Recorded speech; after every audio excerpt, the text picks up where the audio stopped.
हे दोस्तों, नॉर्मली हर इंसान चाहता है कि लोग उसे लाइक करे, उसे पसंद करे, क्योंकि ये उसकी एक इमोशनल नीड भी होती है।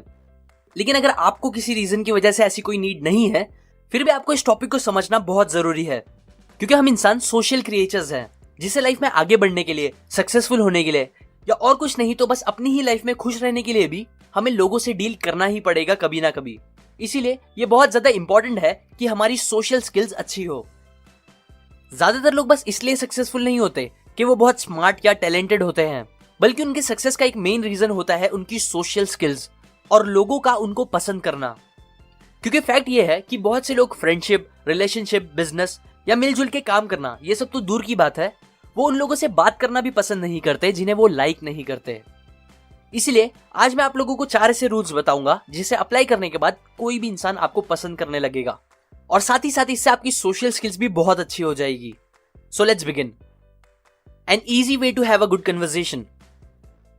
एक बार न्यूयॉर्क टेलीफोन कंपनी का पाला एक बहुत ही खतरनाक कस्टमर से पड़ गया था, जो कंपनी को हमेशा फोन करके भला बुरा बोलता था, उन्हें बहुत चिल्लाता था, बिल के पैसे नहीं भरता था, न्यूज़पेपर वालों को लेटर लिख के कंपनी की बुराइयां करता था, और यहां तक कि एंड में उसने कंपनी के ऊपर कई केस भी डाल दिए थे। सो ये सारी चीजों से परेशान होकर फिर कंपनी ने अपने सबसे एक्सपीरियंस ट्रबल शूटर लैरी को, जो कि डेल कार्नेगी के स्टूडेंट भी थे, उन्हें इस सिचुएशन को हैंडल करने भेजा।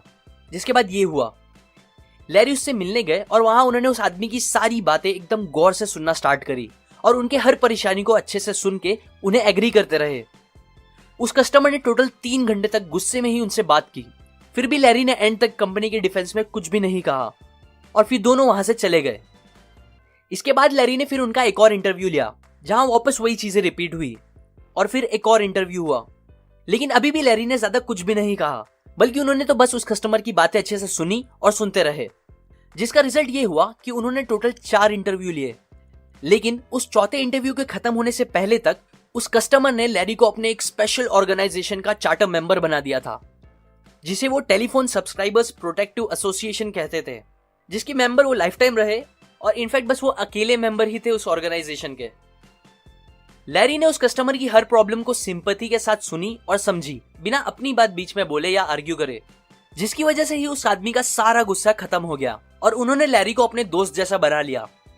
इसके बाद उन्होंने बस अपने किए गए कंप्लेंट्स ही वापस नहीं लिए, बल्कि उन्होंने अपने पुराने सारे बिल्स भी खुशी खुशी भर दिए कंपनी को। अब इस स्टोरी में वो कस्टमर अपने आप को एक डिफेंडर समझ रहा था, जो लोगों के लिए लड़ रहा है, जबकि एक्चुअल में उसे बस एक लिसनर चाहिए था, जो उनकी बातें सुन के उनकी प्रॉब्लम्स को समझ सके, जो कि लैरी ने बड़े ही अच्छे से किया। ऐसे ही बहुत बार लोगों को लगता है कि उन्हें डॉक्टर की जरूरत है, जबकि रियलिटी में उन्हें बस एक सुनने वाले इंसान की जरूरत होती है। एक इरिटेटेड कस्टमर, एक डिससेटिस्फाइड एम्प्लॉय, एक सैड दोस्त, और ऑलमोस्ट हर इंसान चाहता है कि उसे एक एम्पैथेटिक लिसनर मिले, जो उसे सुने, उसे समझे। लेकिन आजकल की इस बिजी जिंदगी में ऐसा कोई भी ज्यादातर लोगों को नहीं मिल पाता। सो अगर आप लोगों की इस नीड को एक अच्छा लिसनर बन के पूरा कर सकते हो, तो ये चीज आपको बहुत ज्यादा लाइकेबल, लवेबल और रिस्पेक्टेबल बना देगी।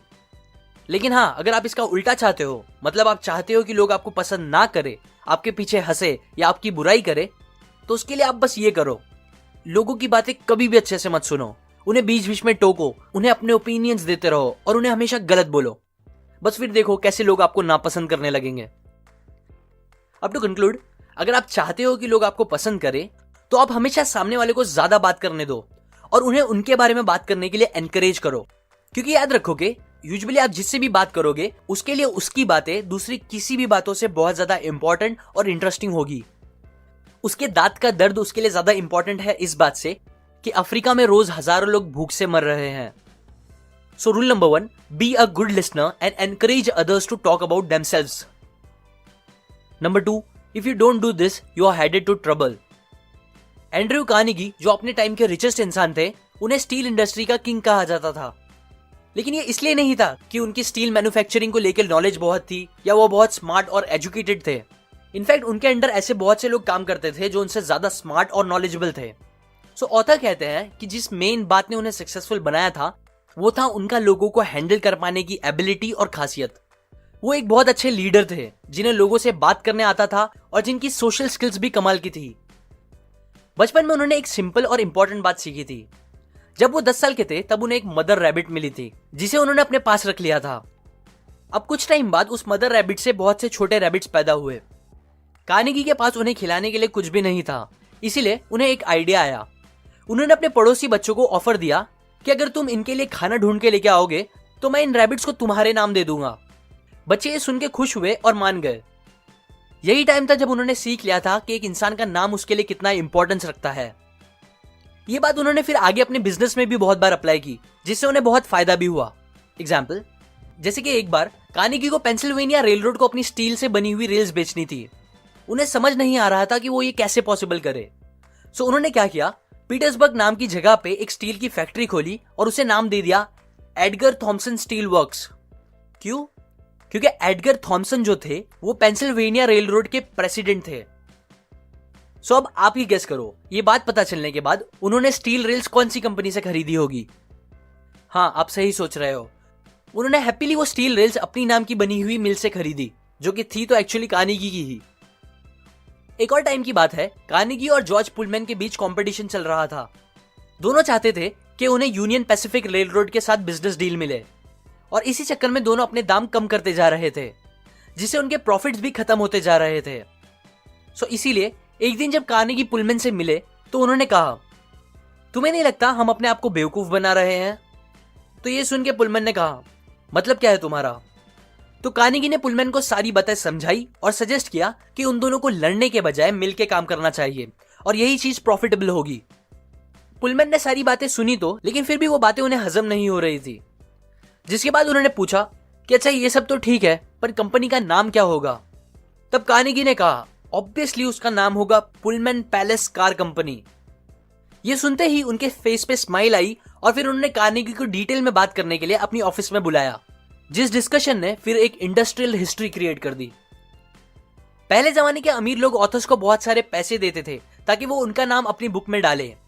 आज भी लोग अपने नाम पे चीजें बनवाते हैं ताकि उनका नाम जमाने को पता चले और याद भी रहे, क्योंकि एक इंसान का नाम उसके लिए बहुत ज्यादा इंपॉर्टेंट होता है। लेकिन फिर भी हम इस सिंपल सी चीज पे ध्यान नहीं देते, जो कि सच में स्टूपिड है। कितनी बार ऐसा होता है कि हम किसी से मिलते हैं, नाम पूछते हैं, लेकिन उसे ध्यान से सुनते भी नहीं और याद रखने की कोशिश भी नहीं करते, और फिर कभी नीड पड़ने पर हमें उनसे वापस उनका नाम पूछना पड़ जाता है। अब ये चीज लगने में तो छोटी है, पर ये सबकॉन्शियसली बहुत खराब सिग्नल देती है सामने वाले को। एक इंसान के लिए उसके नाम की आवाज सबसे स्वीट साउंड होती है किसी भी लैंग्वेज में। इसीलिए हमें हमेशा थोड़ी सी एफर्ट लगा के लोगों के नाम याद रखने चाहिए। ये चीज हमें लाइकेबल ही नहीं, बल्कि बिजनेस और लोगों से डील करते वक्त भी बहुत काम आएगी। So rule number 2, always remember people's name. Number 3, how to interest people. Edward कैलिफ बॉय स्काउट ग्रुप के एक एक्टिव मेंबर थे।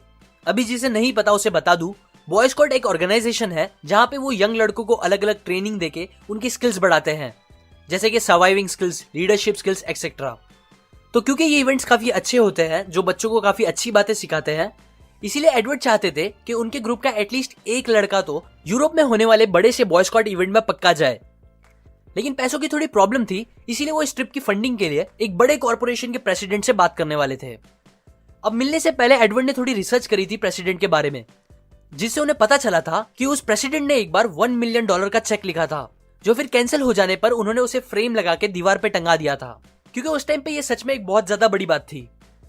एडवर्ड को जेन्युइनली ये बात बहुत इंटरेस्टिंग लगी थी, इसीलिए प्रेसिडेंट को मिलते साथ ही उन्होंने उस चेक को देखने के लिए रिक्वेस्ट की, और देखने के बाद उन्होंने कहा कि मैंने कभी अपनी लाइफ में इतना बड़ा चेक नहीं देखा, और मुझे नहीं पता आज तक कभी किसी ने ऐसा किया भी है। फिर एडवर्ड ने उनसे पूरी स्टोरी डिटेल में पूछी कि एग्जैक्टली हुआ क्या था, जिसके बाद दोनों ने चेक से रिलेटेड काफी बातें की। लेकिन अब तक एडवर्ड ने एक बार भी बॉय स्काउट की बात नहीं की। सो थोड़ी देर बाद बात करते हुए प्रेसिडेंट ने खुद से ही पूछा कि तुम किस काम से आए थे, सॉरी मैं आपसे पूछना ही भूल गया। तब एडवर्ड ने उन्हें सारी रिक्वायरमेंट्स बताई, जिसे सुनने के बाद उस प्रेसिडेंट ने एक लड़के को यूरोप जाने की फंडिंग नहीं दी, बल्कि 5 लड़कों को जाने का एक्सपेंस दिया, और साथ ही साथ एडवर्ड को खुद भी जाने के पैसे दिए। उन्होंने एडवर्ड को $1000 का क्रेडिट दिया और 7 हफ्ते यूरोप में रुकने के लिए कहा।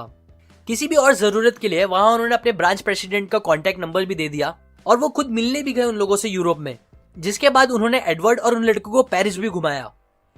एडवर्ड कहते हैं कि ये सारी अनबिलीवेबल चीजें हो पाई क्योंकि उन्होंने प्रेसिडेंट से मिलकर वो बातें नहीं की जो उन्हें चाहिए थी या उनके काम की थी, बल्कि ये उन बातों को करने का रिजल्ट था जो प्रेसिडेंट के लिए इंपॉर्टेंट और उनके इंटरेस्ट की थी। इसीलिए अगर आप भी चाहते हो कि लोग आपको पसंद करें, तो आप अपनी लाइफ का थोड़ा सा टाइम निकाल के ये पता करने की कोशिश करो सामने वाले को कौन सी बात सबसे ज्यादा पसंद है और कौन सी बातें उसके इंटरेस्ट की है, और फिर उनसे उस बारे में ही बातें करो। ये चीज आपको एक जेंटलमैन बना देगी। So rule number 3, talk in terms of other people's interest. Number 4, how to make people like you. एक दिन डेल कार्नेगी पोस्ट ऑफिस की लाइन में वेट करते हुए एक बात नोटिस करते हैं कि वहां का जो क्लर्क है वो हमेशा एकदम लो मूड रहकर नकली स्माइल के साथ अपना काम करता रहता है और जिसे शायद अपनी जॉब से जरा भी खुशी नहीं मिल रही। सो इसीलिए कार्नेगी डिसाइड करते हैं कि वो उस क्लर्क को अच्छा फील कराएंगे और उसे खुश करेंगे। कार्नेगी को पता था कि किसी को भी खुश करने के लिए जो सबसे इजी तरीका है वो है सामने वाले इंसान की कोई एक अच्छी बात को नोटिस करके उसे उसके लिए कॉम्प्लीमेंट या अप्रिशिएट करना। इसीलिए कार्नेगी सोचने लगे कि वो कौन सी चीज पे उस क्लर्क को एकदम सच्चा और दिल से कॉम्प्लीमेंट दे सकते हैं। यूजुअली ये करना मुश्किल होता है बिना एक इंसान को अच्छे से जाने, लेकिन ये टाइम पे कार्नेगी को वो बात फौरन दिख गई। सो जब वो क्लर्क के पास आए अपना लेटर वेट कराने के लिए, तब उन्होंने एकदम एंथुसियाज्म के साथ बोला, काश आपके जैसे बाल मेरे भी होते। तो ये बात सुन के क्लर्क रुकता है और एक बड़ी सी स्माइल के साथ बोलता है, अरे नहीं, अब पहले जैसे नहीं रहे, बहुत खराब हो गए हैं। हाँ हुए होंगे, बट अभी भी बहुत अच्छे लग रहे हैं। ये सुन के उस क्लर्क का फेस खुशी से भर जाता है, जिसे देखकर कार्नेगी को भी बहुत अच्छा फील होता है। फिर वो थोड़ी और बात करके चले जाते हैं। अब इसके बाद जब भी ऑथर वापस कभी पोस्ट ऑफिस जाते थे तो क्लर्क ऑथर को देखकर हमेशा एक खुशी से भरी स्माइल करता था, जिससे फिर ऑथर का मूड भी अच्छा हो जाता था और क्लर्क का भी। और ये सब हुआ बस एक सिंपल जेन्युइन कॉम्प्लीमेंट की वजह से। हर इंसान अपने आप को दूसरे से किसी एक बात में तो ज्यादा अच्छा समझता ही है, और अगर आप वो एक चीज देखकर उसे उस बात के लिए जेन्युइनली कॉम्प्लीमेंट दोगे तो श्योरली वो इंसान आपको जरूर पसंद करने लगेगा, क्योंकि ये उसे इंपॉर्टेंट फील कराएगा। मैंने अभी और पहले जितने भी पॉइंट्स बताए थे वो सारे इस पॉइंट्स को कहीं ना कहीं मैच करते हैं, जैसे कि लोगों के नाम याद रखना, उनकी बातें गौर से सुनना, उन्हें ज्यादा बात करने देना, उनके इंटरेस्ट की बातें करना, उनके बर्थडेज याद रखना। ये सारी चीजें लोगों को इंपॉर्टेंट फील कराती है। दुनिया में बिलियंस ऑफ लोग रहते हैं, लेकिन हर इंसान चाहता है कि वो थोड़ा तो अलग हो, वो थोड़ा खास हो दूसरों से। और जब आप ये सारी चीजें करके उन्हें वो खास फीलिंग दोगे तो वो आपको ना चाहते हुए भी लाइक करने ही लगेंगे, क्योंकि बहुत कम लोग ही आज किसी को खास फील कराने का एफर्ट लेते हैं। सो अगर आप चाहते हो कि लोग आपको पसंद करें तो आप जेन्युइनली उन्हें पसंद करो और उन्हें इंपॉर्टेंट फील कराओ। यही सबसे पावरफुल टेक्निक है, क्योंकि ये आपको भी अच्छा फील कराएगी और दूसरों को भी। इसीलिए ये रूल और बात आप कभी मत भूलना। Rule number 4, make others feel important. ये बातें मैंने आपको how to win friends and influence people by Dale Carnegie इस बुक से बताई है। अगर आपको इस टॉपिक के बारे में डिटेल में सीखना है तो आप डिस्क्रिप्शन में जाके वो खरीद सकते हो।